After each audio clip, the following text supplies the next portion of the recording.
Bismillahirrahmanirrahim. Assalamualaikum warahmatullahi wabarakatuh. Alhamdulillah, wassalatu wassalamu ala rasulillah wa ala alihi wa sahbihi wa mawala, amma ba'du. A'udzu billahi minasyaitonir rajim. Bismillahirrahmanirrahim. Alhaakumut takatsur hatta zurtumul maqabir, kalla sawfa ta'lamun, thumma kalla sawfa ta'lamun, kalla law ta'lamuna ilmal yaqin la tarawunnal jahim, thumma la tarawunnaha aynal yaqin, thumma la tus'alunna yawma idzin 'anin na'im. Shadaqallahul azim. Hadirin yang mulia, dalam satu riwayat hadis yang muttafaqun alaih, Nabi sallallahu alaihi wasallam bersabda, inna aktsara ma akhafu alaikum ma yakhrujullahu lakum min barakatil ardh. Kata Nabi SAW, sesungguhnya yang paling aku khawatirkan terhadap kalian semua yaitu sesuatu yang Allah keluarkan dari bumi, min barakatil ardh, maksudnya adalah keberkahan bumi.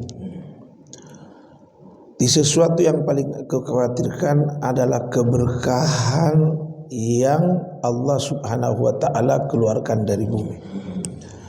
Maka sahabat bertanya, ma barakatul ardi, keberkahan bumi yang dimaksud itu apa ya Rasulullah?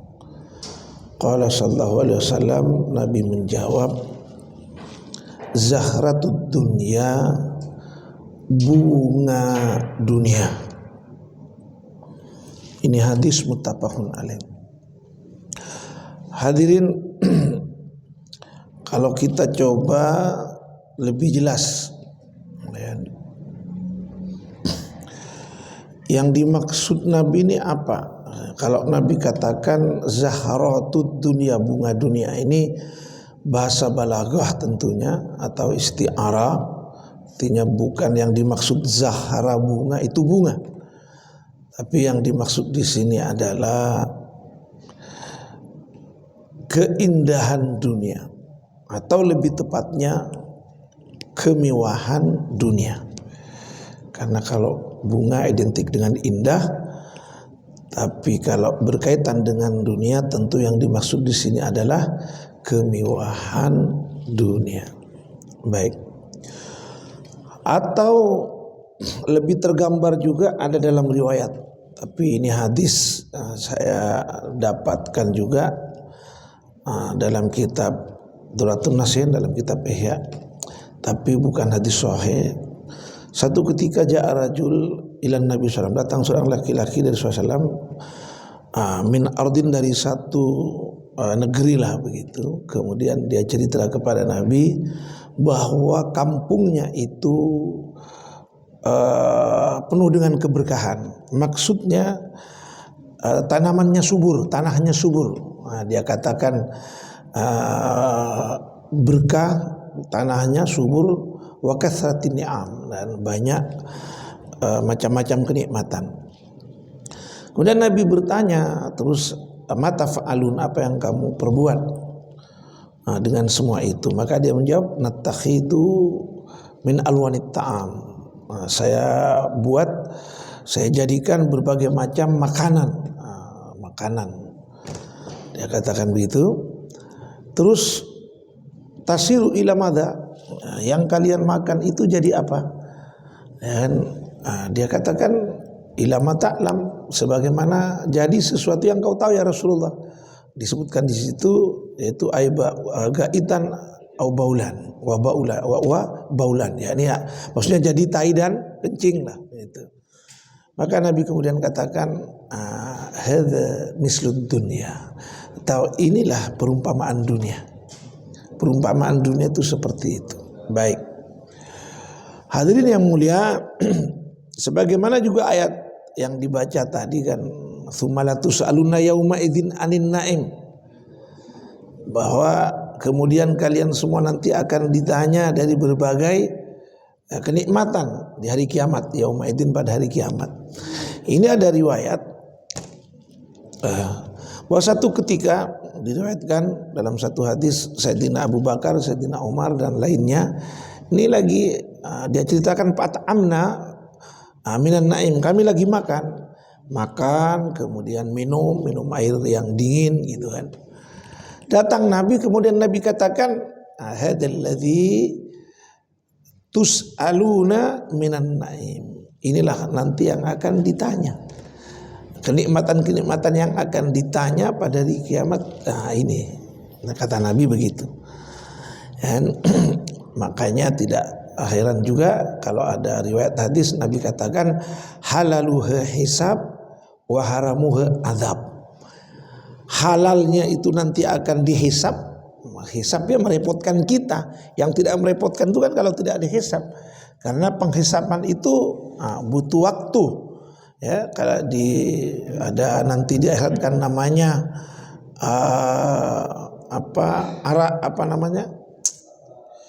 tempat di mana mahsyar, ya, mahsyar atau mauqif, di mana tempat setiap kita akan menunggu giliran penghisapan. Ya. Dikatakan bahwa satu hari itu seperti 1000 tahun. Masya Allah itu kan. Walaupun juga ada penjelasan, tapi kalau orang beriman ya bisa bermacam-macam, bisa hanya dalam sebentar, ya. Allahu a'lam. Tapi yang namanya penghisapan, menunggu itu pasti melelahkan, dan menunggunya bukan antri di dunia seperti dunia ini, tapi menunggu giliran hisab nanti di akhirat. Ya. Maka ketika dikatakan halal saja dihisab, kalau yang haram akan dibalas dengan siksaan. Begitu. Nah, disinilah hadirin subhanahu wa ta'ala, kita kemudian mau bincang-bincang, mau mudzakarah untuk saling mengingatkan sejauh mana, seperti apa, seperti itu. Karena ini kaitannya dengan keinginan kita semua. Dan semua kita yang hidup di dunia ini dituntut untuk mendapatkan yang namanya keperluan kebutuhan dunia. Bahkan itu menjadi pelajaran kita untuk bagaimana hidup sejahtera. Bahkan kenyataannya tidak cukup itu. Pada akhirnya kita juga ikut berlomba untuk mempunyai rumah yang bagus, kendaraan yang bagus, kira-kira seperti itu. Bahkan tidak pernah cukup kadang-kadang. Makanya dalam riwayat hadis itu dikatakan orang yang pagi harinya yang man asbaha wa akbaru hamud dunya wa akbaru hamid dunya, orang pada pagi hari maksudnya tiba waktu pagi masuk subuh gitu maksudnya kan, yang paling besar di hatinya itu dunia. Maka inilah orang yang dikatakan hemanlah, yang tidak akan pernah putus kesedihannya, kesibukannya tidak akan pernah berhenti, ya kan, angan cita-citanya juga tidak akan pernah padam, ya gitu. Kemudian juga kepakiran, maksudnya rasa kurang, yang tidak akan pernah kaya-kaya. Kalau kemudian setiap hari yang ada di benaknya adalah kebesaran dunia, keinginan akan dunia. Dalam riwayat dikatakan begitu. Baik. Sementara dalam ayat jelas dikatakan walau anna ahlal qura amanu wattaqau la fatahna alaihim barakatim minas sama'i wal ardh. Seandainya penduduk satu negeri beriman, bertakwa, ya, dan beriman dan bertakwa, kan begitu. Beriman dan beramal saleh, maka janji Allah pasti akan aku buka atas mereka keberkahan dari bumi, bahkan turun dari langit, kan seperti itu. Maka ini memang keinginan setiap kita manusia sebenarnya. Tapi ketika kita baca ayat, baca hadis, baca asar-asar daripada sahabat, ya kita perlu merenung juga. Jangan sampai perkara yang menjadi keinginan setiap kita cocok dengan hawa nafsu kita, ini ternyata ya dikhawatirkan oleh Nabi, membahayakan kemudian nasib kita, ya kan? Ya maksudnya di akhirat, karena kita semua akan pulang ke akhirat. Makanya kita akan diskusikan nanti. Kemudian hadirin subhanahu wa ta'ala, memang dalam satu riwayat juga asar sahabat ya, ketika pada kekhilafan Sayyidina Umar radhiyallahu anhu, Nabi wafatkan penaklukan Persia dan Romawi lah. Penaklukan Persia dan Romawi, bahasanya begitu. 10 tahun kenabian Nabi wafat, diganti oleh Sayyidina Abu Bakar tidak sampai 3 tahun. Setelah itu hanya dalam waktu 2-3 tahun Sayyidina Umar radhiyallahu an, ini Allah berikan kemenangan di mana Persia dan Romawi takluk. Seperti itu. Maka nampaknya dunia akan datang. Palestina pun Baitul Maqdis ini yang dikuasai oleh Romawi ini akan diserahkan. Karena sudah tidak memungkinkan lagi, karena sebagian besar wilayah daripada yang dikuasai Romawi ini sudah dimenangkan oleh kaum muslimin.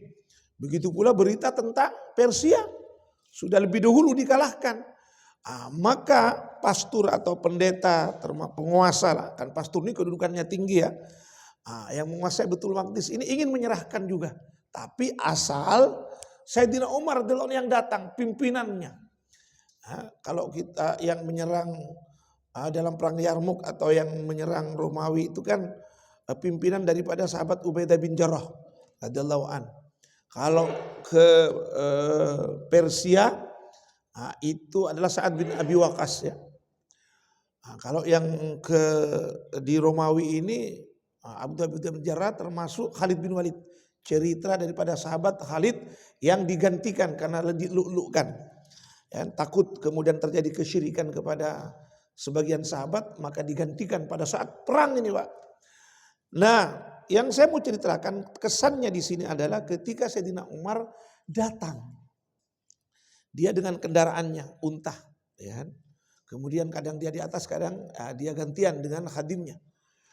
Nah, yang menjadi kemudian konsen di sini saat di mana Ubaidah bin Jarrah termasuk pemuka penguasa saat itu, dia meminta Sayyidina Umar ini akan berganti pakaian dan kendaraan. Karena kan pakaiannya ini sudah robek, ya kan, lusuh, jelek lah gitu, kain kasar. Kemudian kendaraannya pun itu bukan kendaraan yang membanggakan bagi penguasa-penguasa Romawi. Maka minta agar diganti supaya nampak wibawa, supaya nampak terkesan mengagungkan, seperti itu. Tapi Sayyidina Umar katakan, inna nahnu qaumun a'azzana bil Islam. Bukankah kami ini kaum, ya dulu itu adalah kaum hina. Tapi kemudian Allah muliakan dengan Islam. Maka kami tidak akan mencoba mencari kemuliaan dengan cara yang lain. Bahkan kata Sayyidina Umar, pamah manat lubu, izza, kalau kita cari kemuliaan, ya kan, bighairihi, dengan cara lainnya, adallan Allah akan pasti akan hinakan kita lagi. Tapi karena dikatakan juga anurat menghormati daripada permintaan sahabat Ubaidah Jarrah, bahkan sempat marah ya kepada sahabat Ubaidah bin Jarrah. Kalau bukan kau yang mengatakan ini, Ubaidah sudah ku tempeleng kamu. Nakalan di umat Muhammad supaya menjadi pelajaran bagi umat kemudian setelahnya. Ya, setelah diminta ganti pakaian dan kendaraan. Tapi konon, karena ini banyak riwayat, sebenarnya Sayyidina Umar sudah ganti pakaian. Ya kan? Kemudian ganti kendaraan Bardaun namanya. Bardaun itu kuda-kuda yang bagus, tinggi. Kemudian dipakai kain sutra, ya nampak gagah tentunya. Cuman saat berjalan Sayyidina Umar katakan, aduh tidak enak. Ihbisu, stop katanya kan. Jangan jalan dulu. Kan? Kata Sayyidina Umar, qabla hadha lam ara yarkabunan syaitan. Saya itu sebelum ini belum pernah melihat ada manusia mengendarai syaitan. Nah, belum pernah melihat sebelum ini ada manusia mengendari setan. Ya tentu bukan setan, ya kan? Maksudnya ini kendaraan yang bagus, ya kan? Sayyidina Umar sebagai Amirul Mukminin waktu itu, ya kan? Wajar kan kalau mau cuman ganti pakaian, ganti kendaraan supaya yang menunggu-nunggu ini seperti macam apa ini penguasa Arab, ya kan? Supaya lebih mengagumkan, lebih wibawa bahasa kita kan. Tapi kenyataan dalam riwayat Sayyidina Umar seperti itu. Dia tetap bangga dengan kesederhanaannya, dengan pakaian yang dipakainya. Hadirin subhanahu wa ta'ala, saya kira ini perlu didiskusikan lebih jauh karena kaitannya dengan ayat yang saya bilang tadi itu. Lau anna ahlul Qur'an wattaqau. Ya, kalau penduduk negeri ini beriman dan bertakwa kan, maka Allah akan keluarkan keberkahan. Dan ini menjadi cita-cita setiap kita rupanya. Nah tapi di sisi yang lain perkara-perkara ini, karena Sayyidina Umar ini didikan Nabi SAW. Nah, ini perkara-perkara yang dikhawatirkan. Nah, sebagaimana bolehlah yang terakhir, saya sampaikan satu riwayat juga yang sahih kan, Ubaidah bin Jarrah radhiyallahu anhu saat pulang dari Bahrain, saat subuh begini. Nah, maka sahabat ini mendengar, maka berburu-buru menyambut. Begitu selesai salam, kita tidak tahu di situ apakah mungkin ada yang selesai wiridan. Ya, karena kalau sudah salam kan selesai, cuman disundahkan wirid-wiridan gitu kan.